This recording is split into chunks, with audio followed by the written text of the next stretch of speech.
Hi there! Here's the much talked about newly launched Vivo V29 Pro. Where do I even start? Well, firstly, Vivo just keeps outdoing themselves with their new phones, and this time they've raised the bar even further. It provides brilliant performance, super impressive cameras, a really eye-catchy design, and a lot more. Now, I've been using this phone for over 2 weeks now, and I can tell you it ticks almost everything that you look for in a Pro phone. But still, has those small things that you might miss.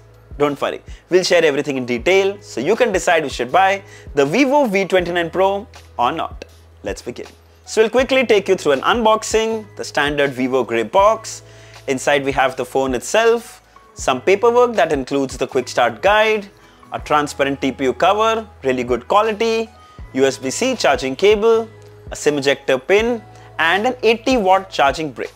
I must say, it's surprisingly compact. Alright, let's start with the built-in design. So this is the Himalayan blue color, and you can actually spot a hint of the hills if you look closely. Super eye-catchy. The back is made of glass and feels very premium in the hand. Though glossy, it barely attracts any fingerprint or smudges. Also, really soft to touch. The camera island has definitely got bigger. We get a 50 megapixel Sony IMX766 sensor with OIS, 12 megapixel portrait, and an 8 megapixel ultrawide. We also get the Aura Light and Aura Flash, and the Aura Light hues can be adjusted from white to all the way to orange. Very handy feature. It's super slim at 7.5 mm and weighs just 188 grams. Feels so light and slim to hold in the hand. Very ergonomic, I'd say. The fingerprint scanner is embedded under the display and is super snappy and responsive. Almost instant unlocking. I know, I've said this before, but the placement of the fingerprint scanner nowadays is so low, just an inch higher, and that would have been ideal. I have to really extend my thumb to reach it. There is also a chance of dropping my phone, something I'm not very happy with. Not a deal breaker though. Then at the bottom is a single down-firing speaker, a USB-C port, a microphone, and a SIM tray that can house 2 nano SIM cards with no support for storage expansion. Now, a single down-firing speaker on a Pro phone is a little letdown. આજકાલ the most budget phones also come with dual stereo speakers. But hang on, we'll talk about the sound quality in just a moment. It comes with dual 5G SIM supports, but there's no memory card slot, which is a good thing since the base variant is 256GB, so probably you won't even need to expand further. Coming to the display, it comes with a 3D curved 6.7-inch AMOLED display with a resolution of 2800 by 1260 pixels. The color reproduction on this 10-bit panel is perfect. It's vivid, it's punchy with super deep blacks. Also with that high resolution display, even the smallest text is crisp and clear to read. 120Hz adaptive refresh rate makes sure everything flows consistently smooth.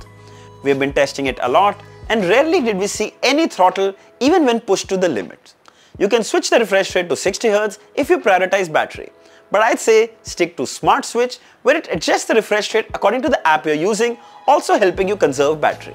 Then we also tested it outdoors, and I must say, it's bright and so crisp.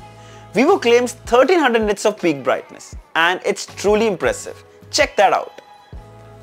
On the top right in the center is a 50 megapixel punch hole selfie camera. Then the bezels are also super slim, and the best part, equal on all the 4 sides, giving the device a very clean and slim look. Watching movies and videos is a delight. It goes edge to edge, giving you that immersive experience. Wideband L1 certification, which allows it to stream from apps like Netflix and Prime Videos at full resolution. Here's the YouTube 4K 60fps HDR video, and it streams perfectly. It's a treat to watch HDR content on the screen. Absolutely amazing. Now, we did speak about the audio earlier. It comes with a single down-firing speaker. Let's see how it sounds.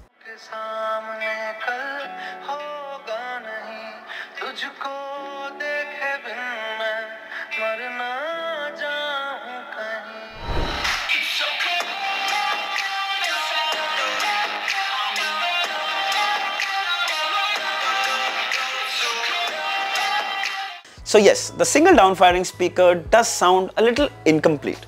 However, the audio fidelity is really good.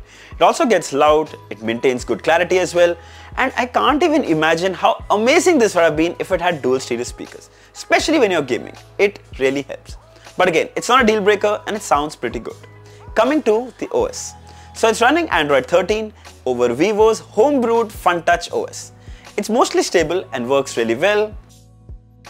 Also, it has a lot of customization options like ambient light effects, then there's fingerprint animations that can be changed, then there's charging animations, and so many more handy features. But the biggest eyesore still remains pre-installed apps, hot games, but luckily you can disable them from the settings. There you go. No hot apps and hot games anymore. Also, you can delete most of the apps that you don't need. Problem solved. Coming to the hardware. So it's powered by the MediaTek Dimensity 8200 chipset. And this one is a solid premium silicon when it comes to performance. It can handle all your day-to-day as well as heavy tasks like a breeze. This is a 12GB RAM variant and you can further expand it by 8GB, giving you a total of 20GB RAM. It helps in launching apps almost instantly. Multitasking is snappy and extremely responsive.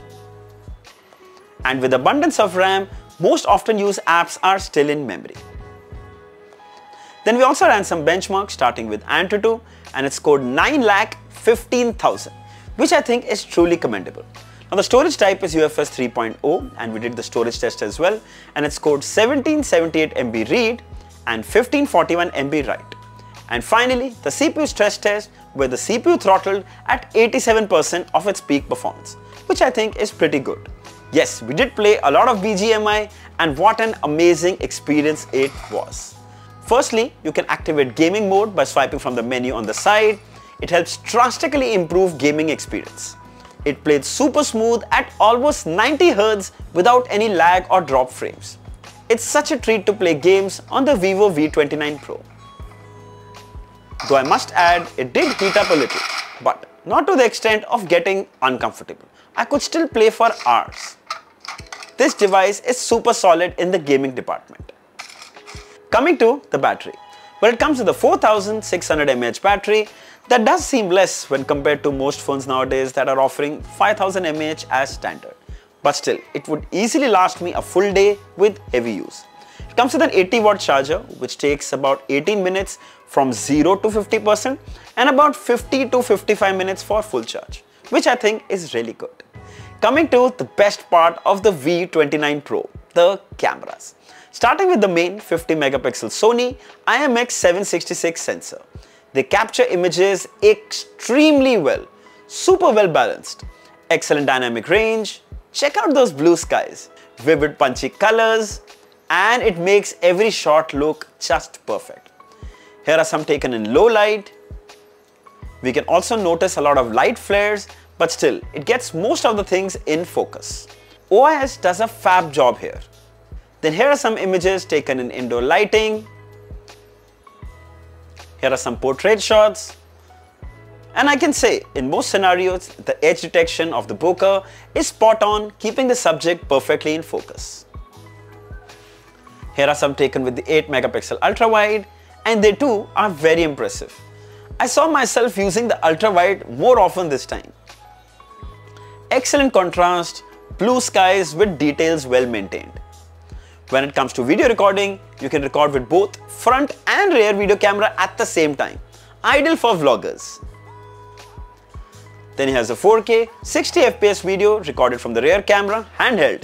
And the OIS shows its strength. It's stable and so clear. Here's a video recording in indoor lighting. Again, pretty stable and clear. Then there's also ultra steady mode, but the video recording will max out at full HD here. I'm literally jogging while recording this footage.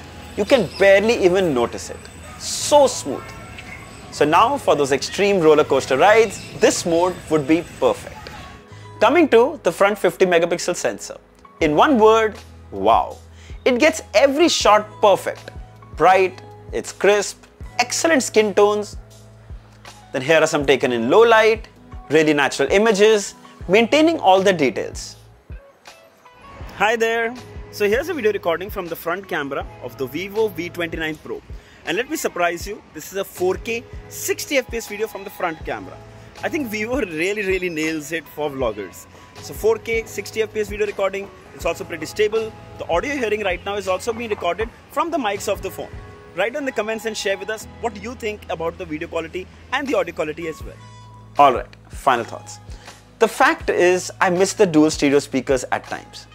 But the user experience, the performance, the amazing cameras, the gorgeous display is the reason I can't stop going back to the Vivo V29 Pro. If you're looking for a solid phone with all the premium high-end features, this one is easily recommended. 4K 60fps video recording on front and rear cameras. It's a treat for vloggers. Absolutely love it. It's available in two colors, the Himalayan blue and the space black, and it's available in two variants, 8GB plus 256 for 39,999 and 12GB 256 for 42,999. By the way, there are some card offers too which you must check out. It goes on sale today, 10th of October at 12 PM on Flipkart. I'll share the links of both the variants below in the description. If you'd like to buy one, you should definitely check this one out. So I hope this video was helpful. If there are any questions, mention them down in the comments below and I'll be happy to answer them all. Don't forget to like, share and subscribe. Until next time, cheers.